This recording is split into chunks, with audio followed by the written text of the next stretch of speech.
વસંતદાસ બાપુ મારી સાથે જોડાઈ ચૂકેલા છે, કેટલીક ચર્ચાઓ કરવી છે, કારણ કે તેમનું એવું કહેવું છે કે કેજરીવાલને ખેડૂતનો પણ ખબર નથી. આવું કેમ કહેવું પડ્યું બાપુ? આવું કેમ કહેવું પડ્યું? જી, પ્રથમ તો હું એક સ્પષ્ટતા કરું કે તમે જે હમણાં પરિચય આપ્યો કેજરીવાલજીનો, એમાં આમ આદમી પાર્ટીના સંયોજક અને દિગ્ગજ શબ્દ વાપર્યો. એ દિગ્ગજ શબ્દનો ખંડન કરું છું. જી, દિગ્ગજ હોય ને એ પોતાનું ઘર સાચવી શકે, એ દિલ્હી નથી સાચવી શક્યા અને બીજા રાજ્યોમાં ફાંફા મારે છે તરવૈયા યુવાનોનો ઉપયોગ કરીને.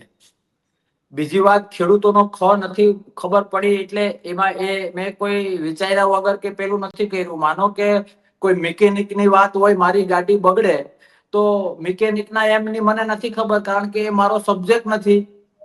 મને હેર કટિંગ સલૂનમાં કોઈ વાળ કાપો કે લો બાપુ તમે વાળ કાપો, તો હું એમાં ઝીરો છું, કારણ કે મારું કામ નથી, મને નથી આવડતું.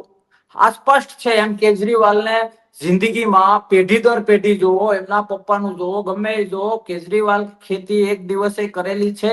સ્પષ્ટ જવાબ છે ના. મેં મારા વિડીયોમાં પણ મારું નિવેદન આપ્યું કે ખેડૂતમાં જે સાહેબ ખેડૂત એ આ જગતમાં જીવતો જાગતો ભગવાન જો કોઈ હોય, પરસેવો પાડીને નીતિનું ખાનારો માણસ કોઈ હોય તો એક નંબર ઉપર ખેડૂત આવે.